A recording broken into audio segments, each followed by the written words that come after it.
You are now listening to For All Nerds Show, a podcast about geek and pop culture from the perspective of people of color. For All Nerds is hosted by DJ Ben Amin and Tatiana Keene Jones. For All Nerds Show is a member of the Loudspeakers Network, where we always say rest in peace to our founder, Combat Jack. For All Nerds Show is powered by our listeners. Everything we do, from our podcasts, live events, our website, are all independently funded. Please continue to support us through our Patreon page at patreon.com/forallnerds. Welcome to the Fan Bros, the show where the bros are fans. Doodle.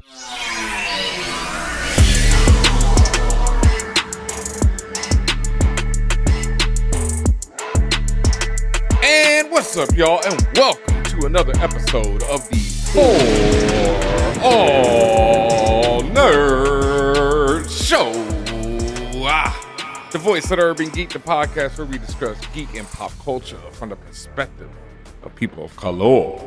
And as always, sitting in the captain's chair, it's your boy, DJ Ben Amin, a.k.a. De La Troll, Ready Hater 1, Bernie Slanders. It's been a while. Top Pilgrim, Big Fetch, Lionel Richie here in the spaceship tonight.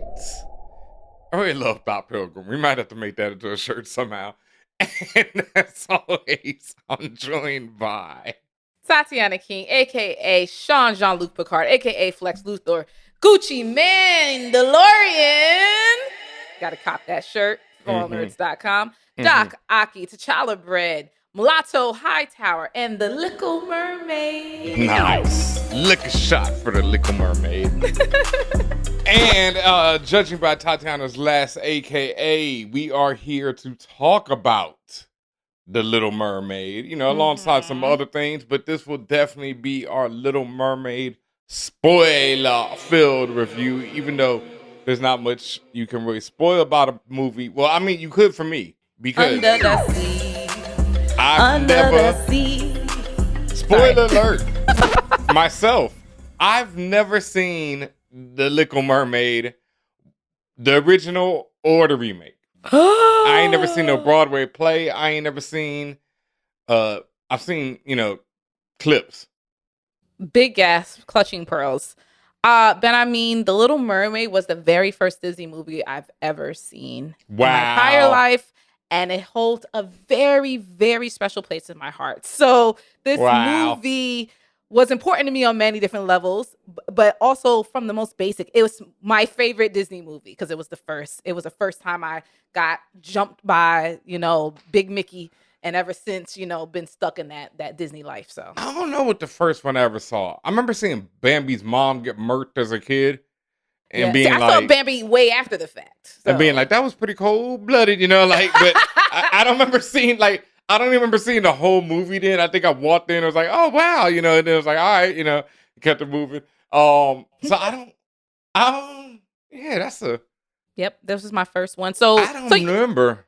That's crazy. I mean, I don't know. I don't know. Maybe it was in the Disney vault by the time it came around and you didn't care. I don't know. But no. I remember it specifically when Beauty, that was when they had their big comeback. Yeah, Beauty and the Beast. Because there was dead years for them, and then they had Beauty and the Beast, and then they had Little Mermaid. I remember, but I also just remember not giving a shit. I do remember at the Oscars when they showed the effects of Beauty and the Beast, and there's this shot where Beauty and the Belle are dancing, and the camera goes around them and how they did it. And I was like, oh, that's crazy. But I still didn't watch the movie. I was like, okay, that's a dope ass shot, but you basically did that crazy where you just want the person to end the conversation. That's what you did. But no, I was like, that's crazy. Fire. How y'all did that, But now that I've seen that, that's all I need, So I was like, all right, cool. And then I never saw The Little Mermaid for pretty much the same reasons. And yeah, I just never saw them joints. I think I've seen Beauty. I've seen most of Beauty and the Beast. Aladdin? Yes, recently. Not till I was grown though. Very recently. Very recently, I thought it was amazing. Thought it was fucking amazing. The Lion King? Yeah, for the most part.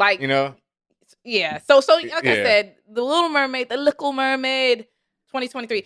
Well, the old version, the animated version, the original, that was always my shit, right? And I know that shit front to back. So I actually, and I know a lot of people went in I saw some critics talking about how they had low expectations, and on one hand, I don't blame them because coming off the heels of live action Lion King, which I didn't really like that, and then also Aladdin, which fared a little better, but it's still kind of 50-50 depending on who you ask. A lot of critics had low expectations.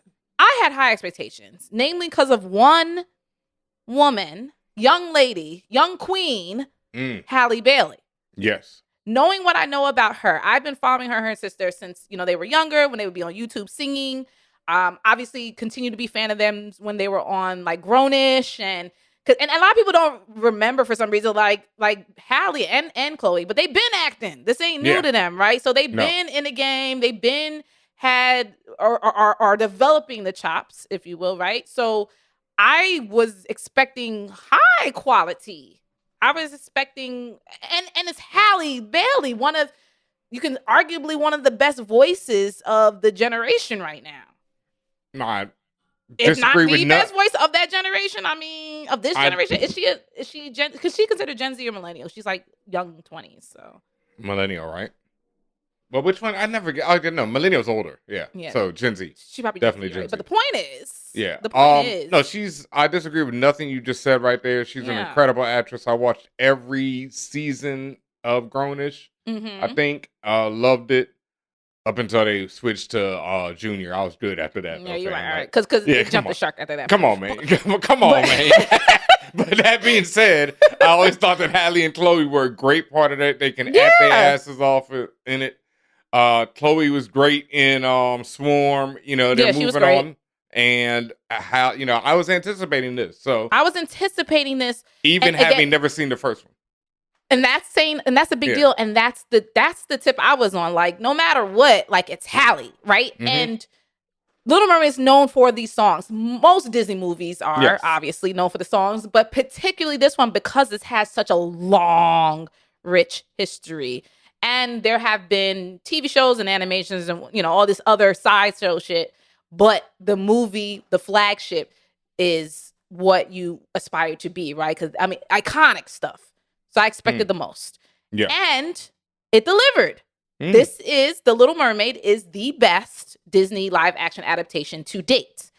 Again, depending on what side of the fence you're on, that might not be saying much because the others weren't that amazing. What did they have? Lion King and... The Lion King, Aladdin, maybe one other that I don't know. And there's more coming, but still. I never saw the Aladdin joint either. But the reason why I still think that comment is relevant is because the amount of effort and marketing and money that had went into things like The Lion King and how that was a fucking full year of like full force promotion. That was the last Disney marketing summit that I went to, was the one where they showed us clips from Aladdin and showed us what they were doing for the marketing. And do you remember how hard they went? Oh, we were like, it was super hard. Do you remember? At the summit, even seeing the clips, it wasn't. We were anticipating it, but nobody was like, "Oh yeah, you got this." It was like, absolutely not. Hopefully, and then add in the obvious. You are having Ariel being played by a young Black woman, a traditionally white character. At the end of the day, though, she's a mermaid, so that's it's a fantasy character, right? So they're probably not even real racist, she's right? She's a cartoon. She's a cartoon, that too. But as a mermaid, like your racist ethnicity, right? As your racist mermaid, maybe there's, and we'll get into that later. Maybe depending on racist mermaid. No, races. Your race is mermaid. And your ethnicity, I don't even know if they have such things as a mermaid, right? Maybe they do, depending on what ocean and what waters. Were they colonized? I don't know. I mean, were your waters colonized? I mean, if they were, then they got races. Like if they weren't, then they'd have no idea the concept. Were your waters colonized? I don't know, Ben. but this movie does not go into that whatsoever. Neither did the original. Unfortunately. Yeah, but that's why I don't think Disney's gonna hire you to make the sequel, Ben. Probably not. Not with that thinking. I don't think so. This movie delivered. It was the best out of the bunch so far, but it gave me what I needed. It did what needed to be done. Halle did what needed to be done.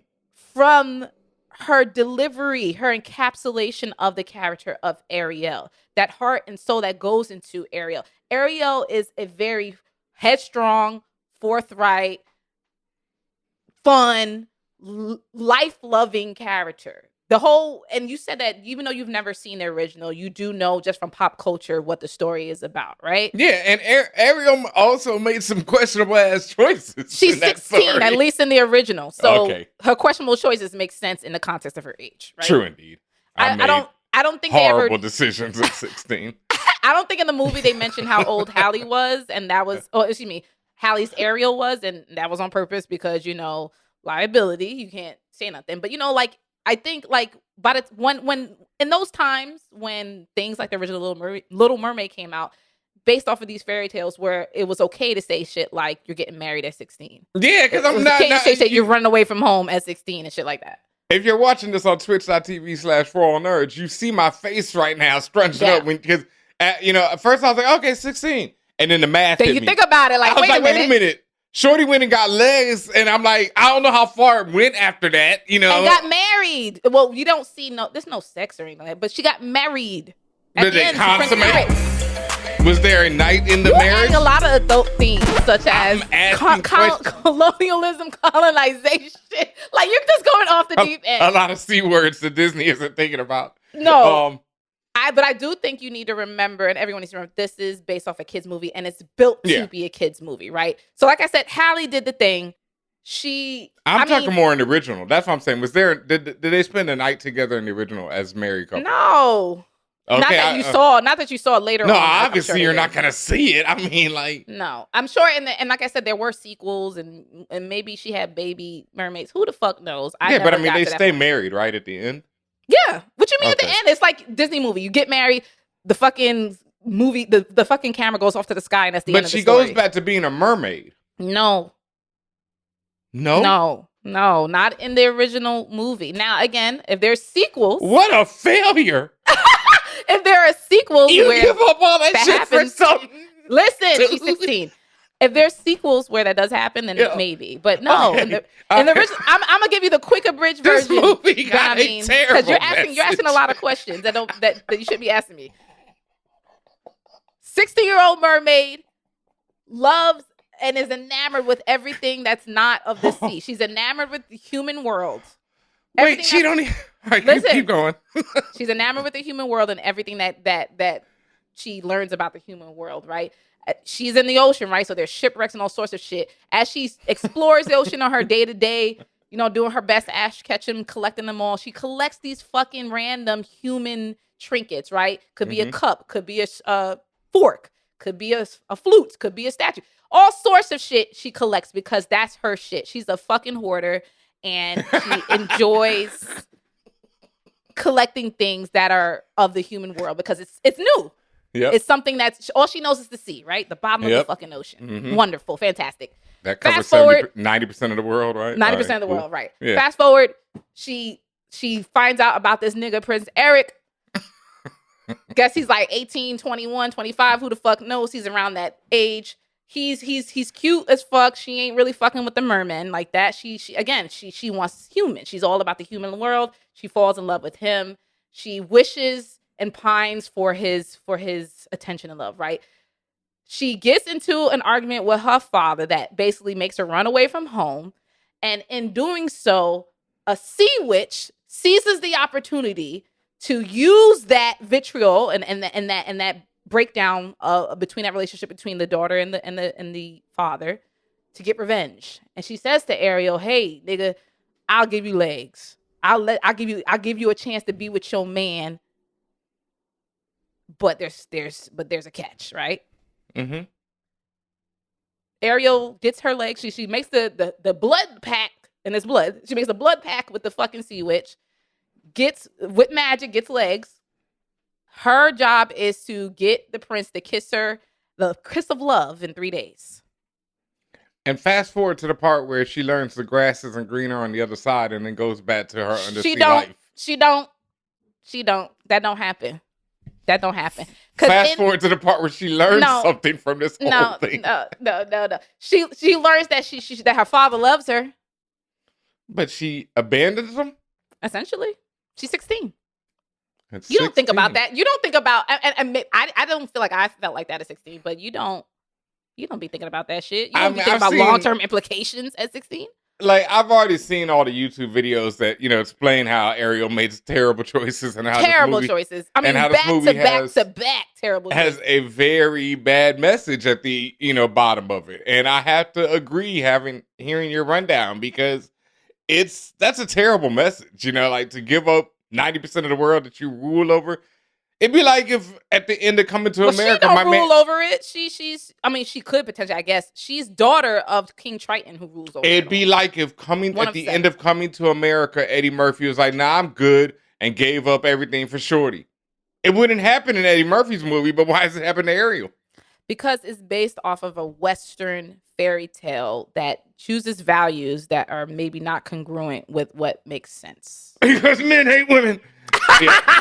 That too. Main reason why a lot of Disney movies there is no mother, or they get killed in the beginning, right? Bambi. Yeah. So anyway, terrible messages for women have bound in Disney films, yeah. I guess. A lot of fuck shit happens in between those 3 days. Coming down to the final countdown, where essentially Ariel ends up killing the Sea Witch, and Ariel, with the help of Eric and somewhat, ends up killing the Sea Witch. She ends up breaking the spell, freeing everyone who was on the spell, including she kills the witch. She kills the goddamn. That's what I'm saying. Disney is very technically violent. She kills that nigga. Damn. The bitch. She kills her. And her dad, seeing that, everything's said and done, she's still pining for the human world and to be with Eric, Prince Eric. Her father is like, because her father feels like her father is all in his emotions about how he made her run away and all this shit. Her father blames himself. And he goes, I just want my little girl to be happy. He uses his own powers to give her legs permanent. Damn, he could have done that way earlier. That's what I was like. You could have did this, sir. But but my thing is, the other part you don't know. The father hates humans and hates the human worlds. Humans killed Ariel's mom. So he's basically Magneto. He don't fuck with non-mutants. He ain't with it. Understandable, right? Yeah. But by the end, he has a change of heart because he just wants his daughter to be happy. He gives her legs permanently. She runs up, pulls up on Eric and be like, "I'm here, nigga." They get married. Set sail. To make his daughter happy, he abandoned her to colonizers. Yeah. So that's the original Mixed story. Messaging in this film. That's the original story. And this movie, the 2023 live action adaptation starring Halle Bailey, follows it generally bar for bar, shot for shot, frame for frame. I was seeing the outline of the animation as I was watching in my head, because that's how ingrained in my mind it is. So for that way, it pleased a lot of people who were fans, right? Because they didn't really deviate. There were some changes. There were some adjustments, some slight adjustments, some which worked and some which did not. Okay. And maybe I'll explain that later. But the point is, overall, it was a good film. The casting, obviously, Halle, she's a fucking Disney princess. No one could, the prototypical live action Disney princess. You gotta be her. If you trying to be the princess of all princesses in live, you gotta be Halle. And I don't think it's gonna happen because you ain't got the voice, nor the talent, nor the charisma, and all that stuff. Because she had it all. And you really were completely enamored with her and connected with her. The rest of the casting, Prince Eric, he looked like the nigga in the cartoon. That's the most I got to say about him. Melissa McCarthy as Ursula, disappointing to me. Not that she did a horrible job, but it's just I expected more of the characterization of Ursula. And further, I personally did not like her as being casted as that character. I've always seen Ursula gives drag queen tease. Yeah. And to be a drag queen, you have to have a certain caliber of energy and confidence and the commanding of respect. And not that she didn't, it's just I needed more. It was just, I don't want to say chewing the scenery because I feel like it's giving too much to say that. It's just, it wasn't chewing the scenery could be really good. Yeah, that's what I'm saying. Yeah. And it wasn't even that. It just wasn't as bold as I thought it could be. It was just a lot of yelling. Yeah, see, that's not really chewing. Bold Yeah. is chewing sometimes. Yeah. Yelling is just yelling. Yeah. Yelling is Al Pacino. Yeah, and later years. And she looked good in the costume / it was really CGI. Like, it looked cool generally, but I've seen better. Fucking, have you ever seen, well, that means you haven't seen the live action play that they did on ABC a few years ago where Queen Latifah played her. Oh, God. I mean, there's no comparison there. And Queen Latifah was fucking amazing. You know what I'm saying? So, and she didn't have the CGI and all that other shit. So, I don't know. I just expected more. It wasn't a horrible acting, but it just... Javier Bardem, he played King Triton, flat as fuck. Surprising. Flat as fuck, not much emoting. Not much emoting going on. Like No Country for Old Men type flat? Yes. Yes. Yes. There was like maybe towards the end, good. Like I told you the story, towards the end, King Triton gives his daughter's legs and it's like, I love him. But it was just like, is the nigga crying or can he cry? Like he looked like a totem trying to cry. And it was just stiff. It was giving stiff. Was it giving drugged out? No, it was giving stiff. As in, like, Javier is not stiff, like it was giving stiff. It wasn't giving me anything. He was just kind of just in every fucking scene. It was, this is brooding. This is mad. This is happy. Surprising. This is sad. Like I said No Country because he plays that role that right, way. And that's that character. Yeah, but in no other roles is he ever like that. That dude could be a wild boy when he wants to be. He wasn't giving. He wasn't giving. He was just wow. He was flat for me. Surprising. The other thing about The Little Mermaid is she's supported by Now, this is what I want to know about. Yeah. She's supported by a few animals, seafaring sea creatures. She's supported mainly by a crab named Sebastian. Uh-oh. She's supported by, at least in... No, don't go. Let's get right to him. Okay. Yeah, because he's the one that everybody wants. This is like asking about being like, she's supported by Jar Jar Binks, and let's move on. No. It wasn't like that at all. So, okay, but that's what I'm saying. Like, once again, from what I know of, the talk around the original, Sebastian. Okay. And when I've seen him in clips, I've been like, well, that's interesting. I don't know how I'd like that for a whole movie, So Daveed Diggs plays Sebastian in this film, and he was the best supporting character.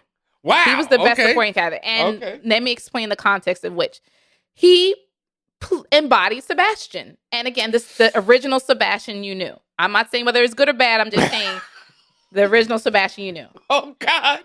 He provided the levity. Him and funny enough, Awkwafina, who plays Scuttle, the bird. In the original, it was a seagull, and this one is like some of the diving birds. But anyway, deep Negro side. So Daveed Diggs and Awkwafina, they actually played really well off each other, and they brought fun to, especially in the areas of the movie where it was more like dark or sad. They did bring fun to it. Like they did offer the levity that scene or area of the film needed. So they did what they were supposed to do.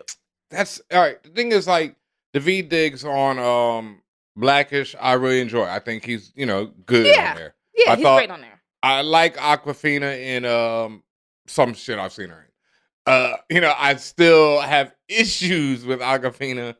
I do too. Big issues. Big issues. Daveed, even though, like I said, just to continue, he played the role well, and the kids, he's going to be a kid favorite. And that's, remember, y'all, this is a kid's movie, and it definitely tracks like a kid's movie. I hated his fake ass Jamaican accent. There we go. That's what I hated it. That's what I mean. Like, I like Daveed, but as soon as you said him and picturing him doing it, I was like, whoa. They might as well have cast Shaggy, because at least you would have even a slightly more authentic tone. No, the thing is, Shaggy let's put no disrespect to him. He blew the fuck up, but that man is one of them. Like, you go back to his roots, he is a Jamaican dancehall king. Like that man is Jamaica. Like, he ain't no fake. Now Daveed, I don't know what his origins are, but I've never heard it.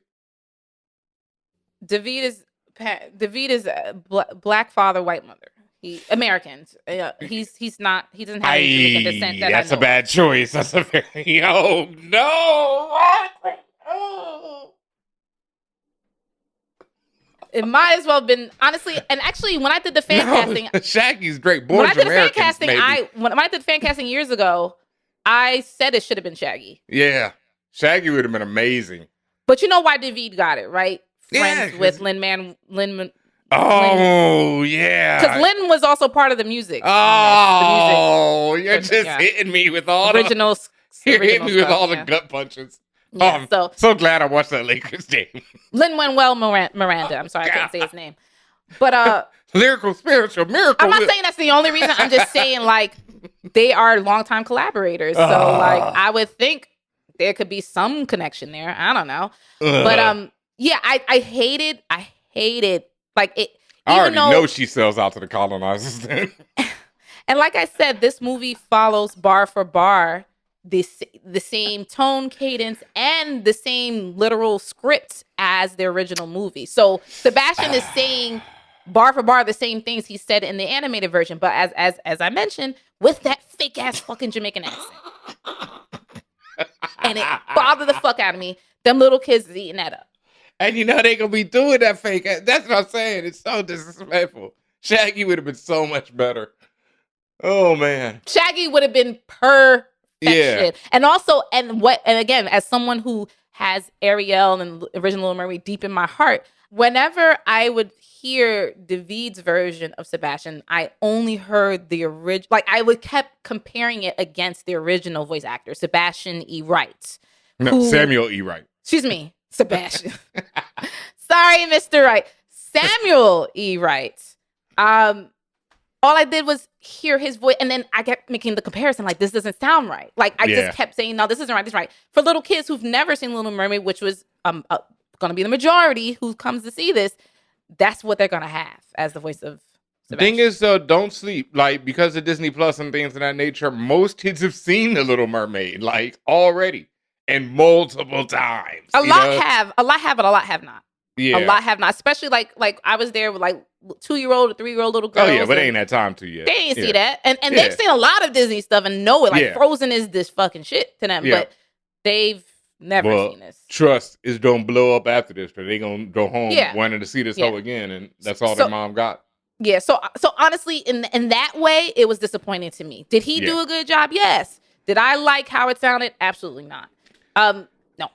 I'm disappointed in any American doing a fake Jamaican accent. That is just like, I don't think in this day and age they don't have to, especially for a character that's already so questionable to Jamaicans. I know, like Sebastian is. I think that's a big misstep. Yeah. And I mean, but Lin-Manuel, I mean, because my thing is, why else would you cast again? And this is no shade to David, but how would you make that logical leap from let's think about getting a Jamaican or even something a little closer to Jamaican sounding to let's get David?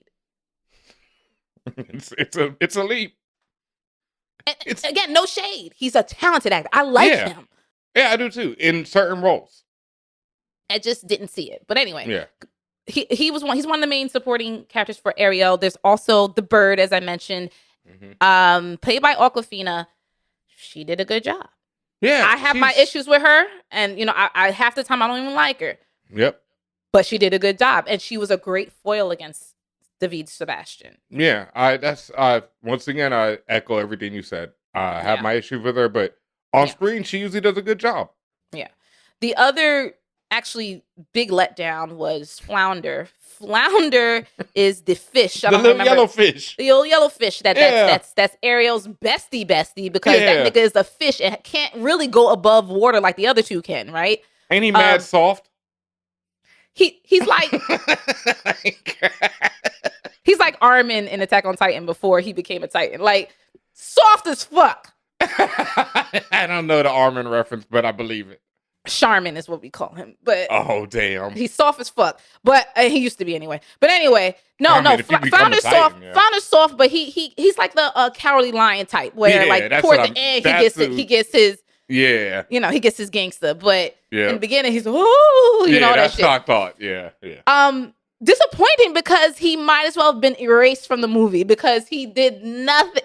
There was no reason for Flounder to be there. You would have never known.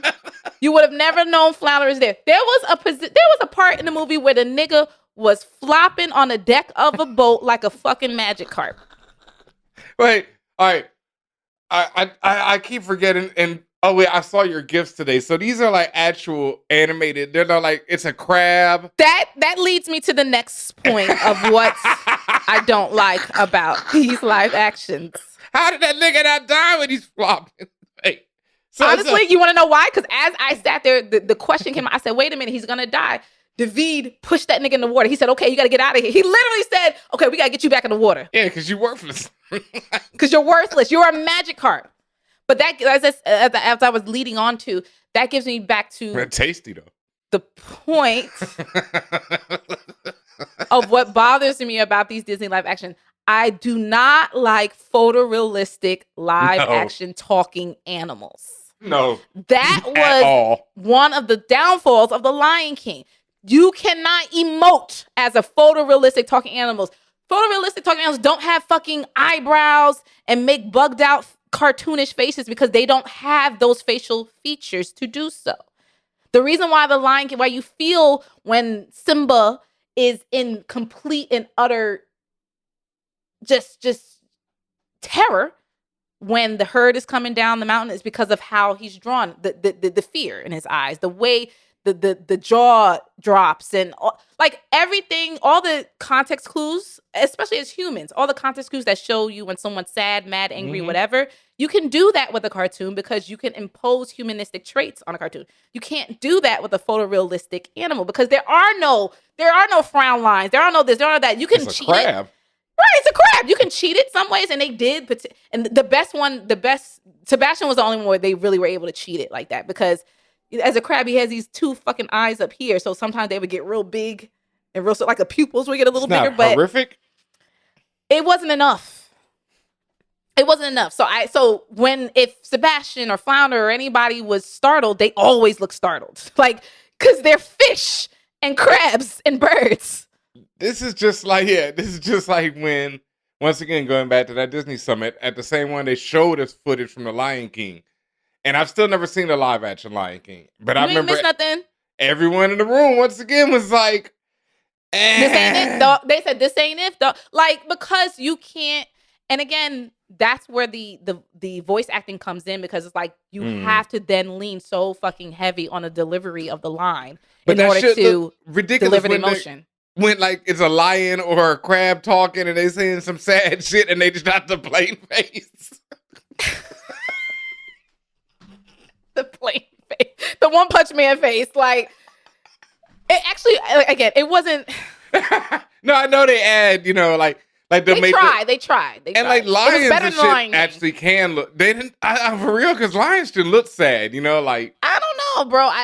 kittens look sad. Like I've seen a dog. I saw a dog the other day, dog that would have broke your heart. The nigga just falling down. Yeah, but what does the dog do? The dog does other things, right? It whimpers. It puts his head down. The ears go down. There's other things. Yeah, but his eyes too. It was all in his eyes. Yeah. Do you know lions that be doing shit like that? I mean, but lions you can do it. I ain't never seen a lion fall downstairs. That's what the dog had done, so he was quite sad. Dogs is like one step away, right, from humans. So like, dogs is tight. And also, we're trained to pretend as humans. We're trained to pretend these humanistic traits in dogs. Yes, we just imagine that it's happening. Oh, that nigga's happy. The nigga is just panting. He's not happy. He's a dog. His mouth is open. That's the main thing. Anyway, these animals can't do that. And dogs have emotion. And dogs, they have emotion. These animals in this film can't do that. And that's one of my biggest hangups about these live action adaptations. It's like they're photorealistic, so they don't emote. They can't. To us. To you. Yeah. Like the other crabs, the motherfuckers is like, yo, you see what that crab is over there doing? That's nothing, y'all. The way the film looked from a visuals perspective, it was beautiful. Mm-hmm. There were... to me, very small. Some people may say more so, but there were very small times where I was just like, okay, that looks a little funny. like maybe a fish, a mermaid flying by too fast, swimming by too fast, or something like that. It's just, but it was a CGI, small, typical it's CGI, a CGI, right? Yeah. To me, nothing that took it away, because at the end of the day, it looked really, really good. The lighting was flattering. Anyone who told you it looks murky and ugly, they're fucking lying. They don't know what they're doing, or they're seeing a bootleg, because that's not how it looks on screen. It looks very, very good. The colors are a bit more muted. I think some people really wanted super dumb, vibrant colors, which you do get in different scenes of the movie, but like particularly underwater, like they compensate for being fucking underwater, right? Like certain colors will pop more than others. All right, now see, that was one of my things. Like when I saw the first trailer, that's all I've really seen is the first trailer, and I was like, yeah, it's kind of dark, especially coming off of Avatar, which was super bright for the most part under the water, and then comparatively to even Wakanda Forever, which was more the murky style with lights. It's way brighter than Wakanda Forever. Yeah, I mean Wakanda Forever was quite dark. It was actually hard to see under the water in Wakanda Forever, but no, you see everything perfectly in Little Mermaid. There's nothing wrong with that. Visually, it's actually some things they do which are pretty stunning. Like there's this one scene where the introduction of Triton, where they go into his throne room and he's surrounded by his daughters of the seven seas, and he's swimming up to his throne. He turns around, his fucking cape, train, whatever you want to call it, is made out of like trout or fish or something. It's made out of like 50 of them, and the way that it moves and like undulates, it's fucking insane. It's actually like, it's again, kudos to the animators. Like they really made some beautiful work in this film. So I thought it was enjoyable. And you saw mermaids of all, like I was talking about ethnicities earlier. You saw mermaids of all colors, shapes, and sizes. Nice. So you saw thin mermaids, thick mermaids, black, white, Asian, like you saw them all. They were all generally represented, and kid mermaids, adult like they were all fucking there. I saw some mermen. I say mermaids as a catch-all to all of them, right? Okay. But yes, mermen too. But they were all there. And so merdem, yeah, I like that merdem. All the merdem. But all the merdem was there. All the merdem was there. Big up, massive. They was all representing, and particularly Triton's daughters. There was this one daughter. Her name is Tamika. She dark skin, regal as fuck. And that's why I tell people, like, when people say like it's not a good looking movie, they are fucking lying, because the way that they animated and dressed the mermaids, the colors and the patterns of their like built-in bras and outfits and whatever the fuck. Ben, when you see her, like I gasped, because what he does is, in the beginning, Triton, after he's introduced, he says the names of his daughters of the seven seas, and the camera stops on each one of them, right? And each one of them represents different areas of the world. So you have a Russian-looking one, you have, a Southeast Asian-looking one, you have a South Asian-looking, you know what I mean? You have all these people, and then you get Tamika, which I presume is like from off the coast of Madagascar or something. I don't know. Nigeria. Nigeria. But that's Atlantic Ocean, so I don't know. But maybe she is Atlantic Ocean. I don't know. But no, but they said seas too, so it could be anything. Could be anything. Yeah. Anyway, point is, unbelievably gorgeous, and all of the merm people were unbelievably gorgeous. Looks great. What else can I say about this? Oh, the music. I think that's the biggest part. The music, all the original songs that they did, blew it out the water. Phenomenal. No complaints. It's fucking Halle Bailey. She did, and her, even some of her rendition, because she did it slightly different with her own flourishes, her own, all that. Some of her stuff is actually a little better than the original. I would believe it. Like, really? It's like, okay, well, and when I say better, I mean that I like it better, not that, Her arrangements, especially are sick. Yeah, her and the sisters together, like her runs. Yeah, everything. I mean, just crazy. Like you said, she's one of those ones. Like both of them are one of those ones. Like, yes, there ain't many like them. Like, I really love them, especially. I mean, I know they're like doing their solo stuff, but I love the fact that they brought that harmonizing game back to the R&B game, because it would have been so lost, because so many people are doing the thing where it's like they do the TikToks and the Instagrams where they're just they're doing everything themselves, so because of that you don't have this conflict and the chaos and even the camaraderie that's made by 2 or 3 different voices. Because one person can do different parts, but it's not the same because voices have timbre, they have inflections, it's just they have humanity, and that's what's missing. Is like, and so I love them for that. I've been a big fan of them. No, they had a humanity in this, and I mean, obviously, and the them music, girls got insane. Her arrangements was just impeccable, and even in the original songs, they did some differences, a few different flourishes here and there that weren't in the original, and because it's Halle and she sounds the fuck good, it was amazing. Yep. The new original songs, Lin-Manuel, of course, Lin-Manuel, spiritual. Of course, Lin-Manuel put a rap in there. Oh, The Little Mermaid has no raps. It's Broadway Disney singing. It was like the original. I mean, when it came out, it was like super early, hip hop. Like, no. Disney don't even now. Do you know maybe one movie? Do you know this movie that really niggas be rapping like that? I mean, they kind of did it, and I thought they did it well. But that was more the rock style.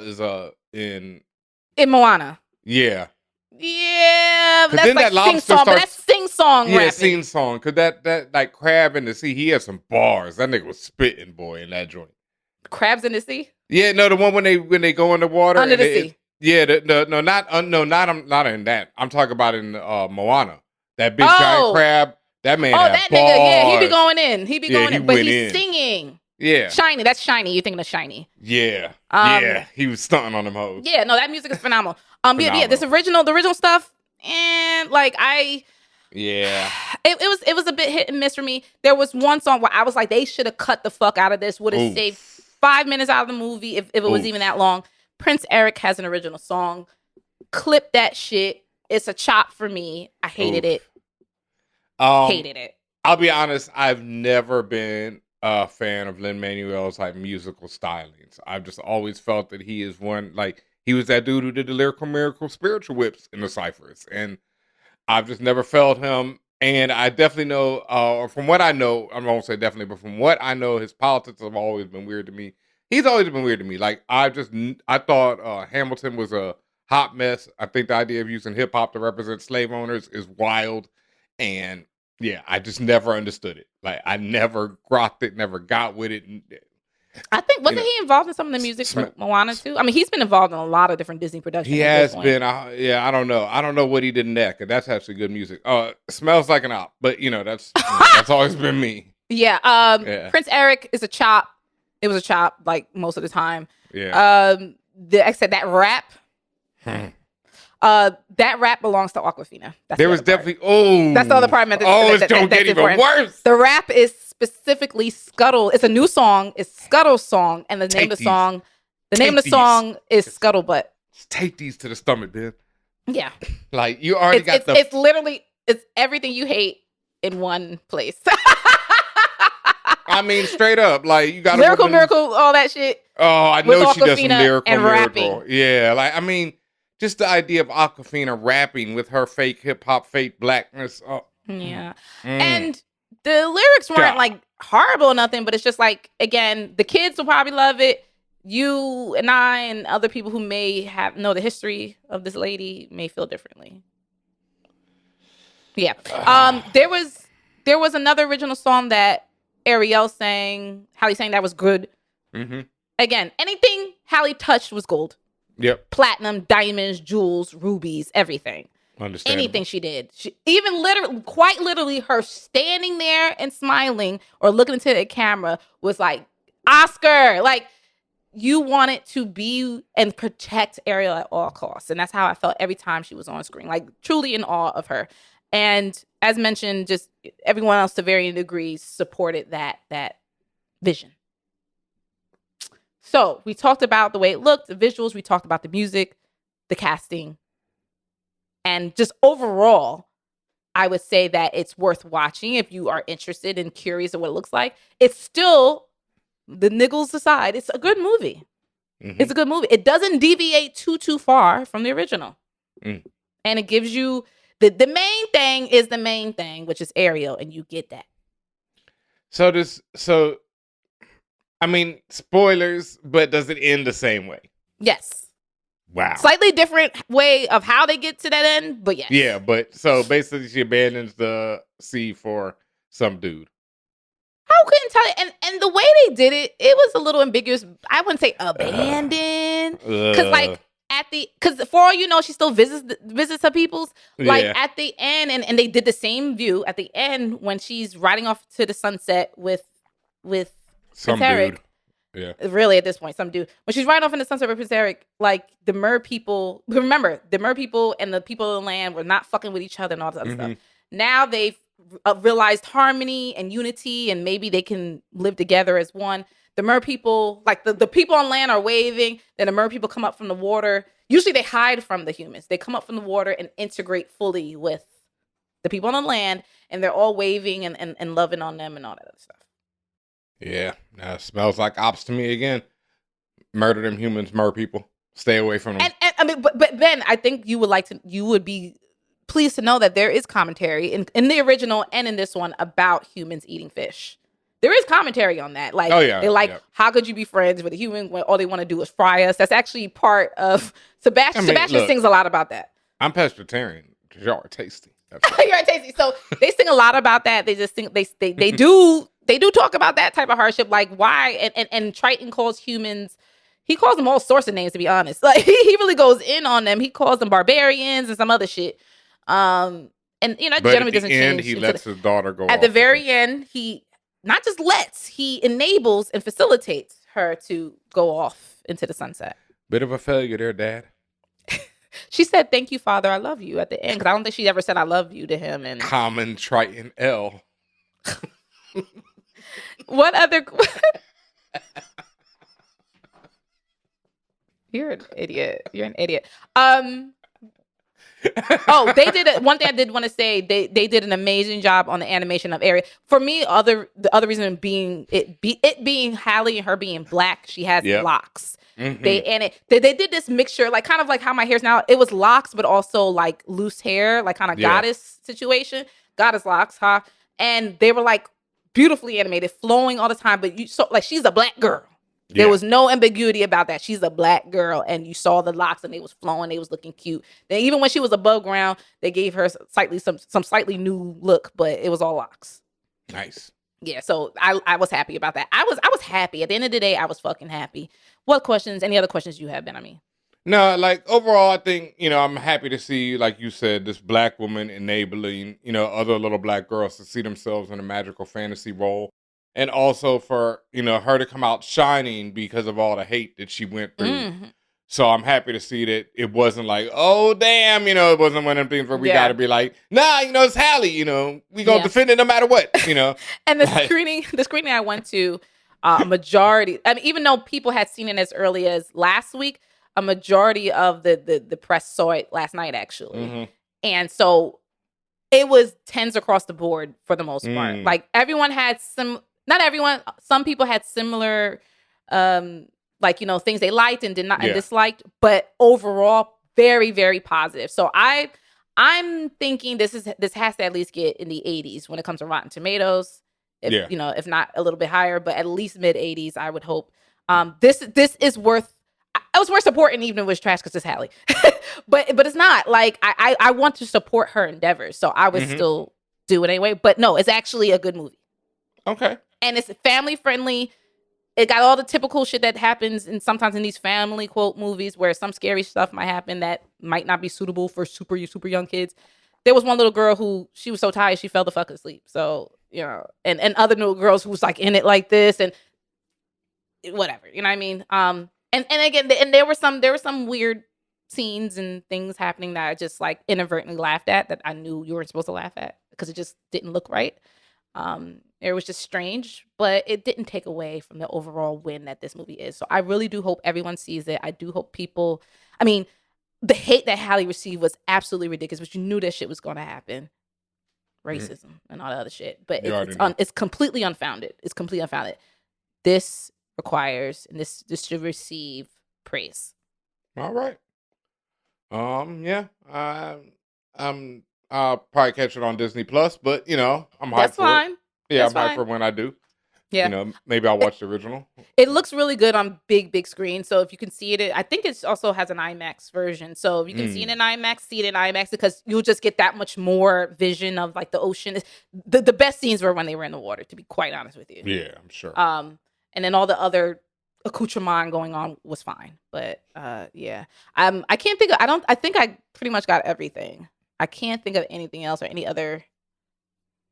Like, I know someone had asked me when I posted my social review, because I can't say everything. They asked me, does she wear more than one dress? No. They asked me because does she have, I don't know why that was relevant, but they did ask me that. No. She wears the same one blue dress the entire time.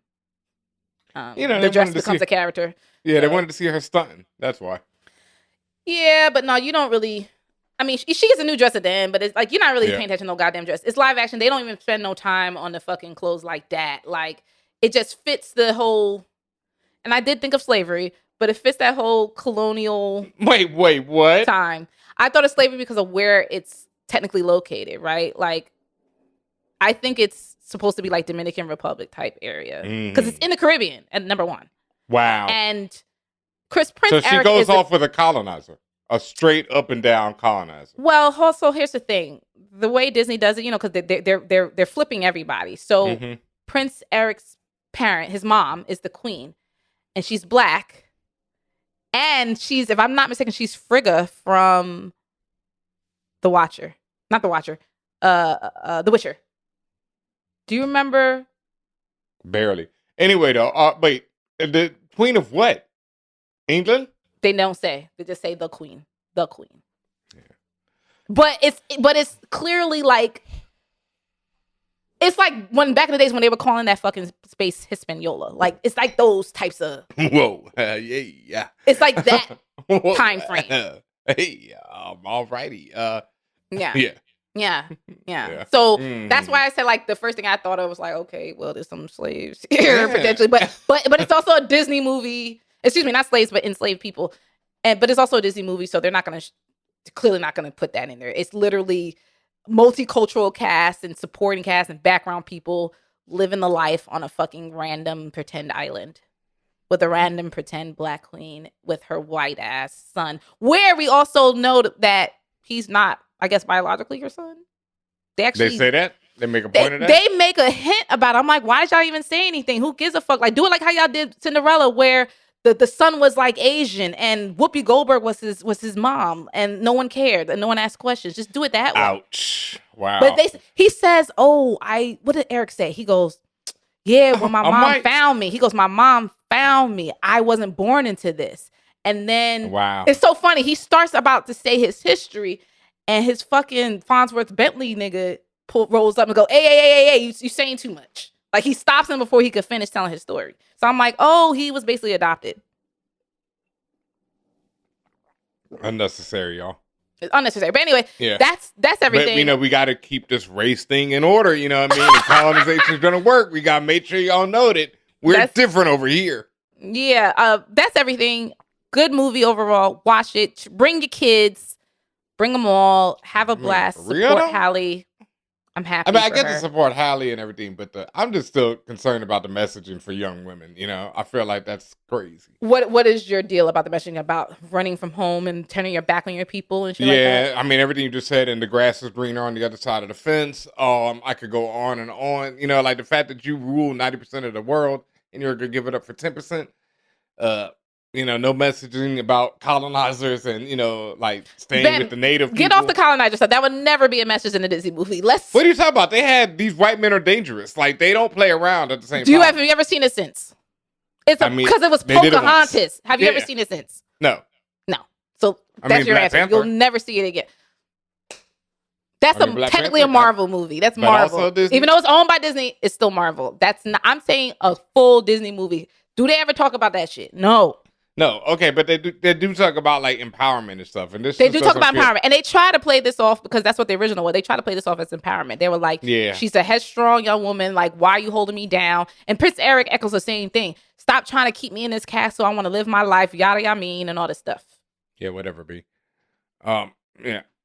Like I say, Eddie Murphy didn't abandon his kingdom at the end of Coming to America, so why should she? Because she's 6. Well, I don't know how old she is here, but in the animation, she's 16. Yeah, who cares how old she is? She don't know no better.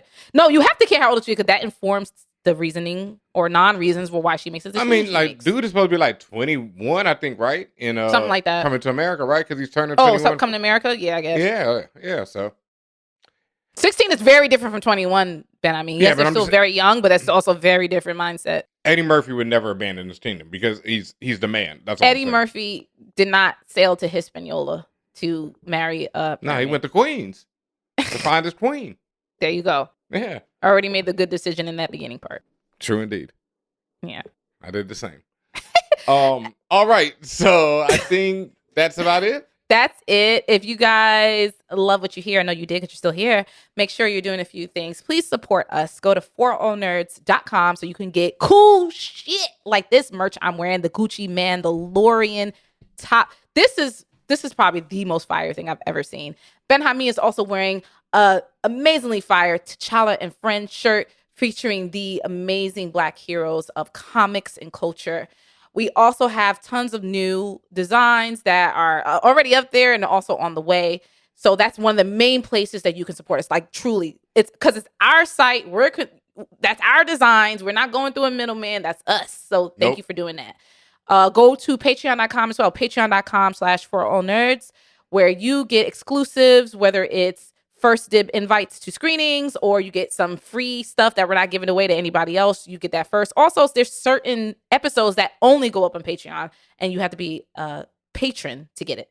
Patreon.com/ForAllNerds. As Ben Amin said earlier, make sure you're on Twitch, twitch.tv/ForAllNerds. Please continue to subscribe to us there. Ben Amin, every time he goes live, he's spinning. That shit is fire when he do that. Make sure you are also subscribed to us on all podcast platforms. Just all of them. All of them. Spotify, Apple Podcasts, everything you could think of, we're on there. And just listen. And also YouTube, youtube.com/ForAllNerdsTV. Fucking go to Google and type in ForAllNerds. The first 5 pages, because I made sure of that, goes to us. So just support us by listening, sharing, caring, telling your peoples. We appreciate you. Word up. Thank you for joining us. And we will, as always, be back with more very soon. And I guess I can say it on here as well. Make sure you head over to Amazon.com and, anywhere else that you pre-order, or actually, go to your local comic book shop. That's even better. Fuck Amazon. Hit up your local comic book shop and tell them that you want Jimi Hendrix, Purple Haze, written by Mellow Marketer, Mellow Brown, and your boy, DJ Ben Amin, with art by Tom motherfucking Mandrake. So go to your local comic book shop and tell them right now you want Jimi Hendrix, Purple Haze. It's dropping November 7th, my very first graphic novel from Titan Comics. We'll have much more to say about that on another episode, but just wanted to let y'all know it's out. If you're in New York, go to Anyone Comics. All right, word up. Independent in Brooklyn, independent comic shop. Tell them, ask for the pre-order of that. Tell them, put your name on the list. Whatever the fuck you got to do to get that. I'm gonna make Ben Amin show up there, and he's gonna start signing some comics for you. Oh, we doing? That's already. You're doing the tour, the world tour, right? Yeah, that's already in the works. Shout out to my man Dimitri. We are doing a signing. Shout out to Mello and Tom. We already are planning a signing. We'll probably do one at some other shops in New York, but the big one, I'm planning to do at Anyone Comics already. Okay. Excellent. Done deal. Yeah. When I say, and this is what we've been hinting at for 6 months now. Yeah. But where we said Ben Amin's working on something really, really, really, really, really big, and he couldn't see anything, but he just wanted to let y'all know the depths of proud that I am for this man, for my brother, it knows no bounds. I am just. I've already passed all the super emotional stuff because I've just been sitting here waiting for him to be able to tell y'all. But now that he's able to tell y'all, I am so proud and so happy, and just I'm full, man. I to see your win like this, right? And to see this come to fruition and all the challenges and trials and tribulations you've been going through. I just want you to know that I love you, and I'm so, so happy that this is now out for the masses. Make sure y'all buy this, please. Oh man, thank you so much. Like I said, we'll have so much more to say about this on a whole nother ass episode that will probably be out by the time you hear this. So make sure you go check that out. And I will be continuing to talk about this everywhere you see me for all the way up until November and after. Because as proud as you are, Tatiana, I'm so proud of what me and Mello have done on this book. It is. Yes. And love to Mello too. Mello's my guy as well. I just wanted to make sure that I'm with him on a podcast every day. Like, this is my brother. So I wanted to make sure that I gave you your flowers and your love and all this other stuff. And yes, kudos, big ups to Mello. I love you too, Mello. I'm proud of you. Mello, you're already doing the damn thing. Appreciate you. I'm glad to see this happen. I'm glad to see y'all come together because Mello, and a lot of people don't know, unless you're a real long time listener, Mello was part of the production for this show and when it was Fan Bros. So, I think he was also doing the wrestling stuff. Like Mello's the guy. So I'm very happy for him. Yeah, Mello has been around. I've known Mello actually longer than even this show. It's just that I met him when I first joined Twitter. He was one of the first people I met, and we've been through a lot together. We both were writing on American Gods together. We've done multiple things since, and that's my brother. But this is like our first thing together that is actually coming out, because our season of American Gods never made it to air. A lot of our ideas did, but, not our actual season. So this is the first thing that we've got together coming out. And I'm just there's so much more. I don't want to spend another half hour talking about this. So y'all gotta listen to the next episode, y'all. Yeah, or the last episode or every other episode, because I'm going to have more to say and I'll be doing more interviews and everything on it. But come back, make sure you're subscribed, follow us. Like I say, go to your local comic book shop right now or local bookstore, anything like that, and tell them you want Jimi Hendrix Purple Haze on pre-order right now. Thank you. Fan Bros.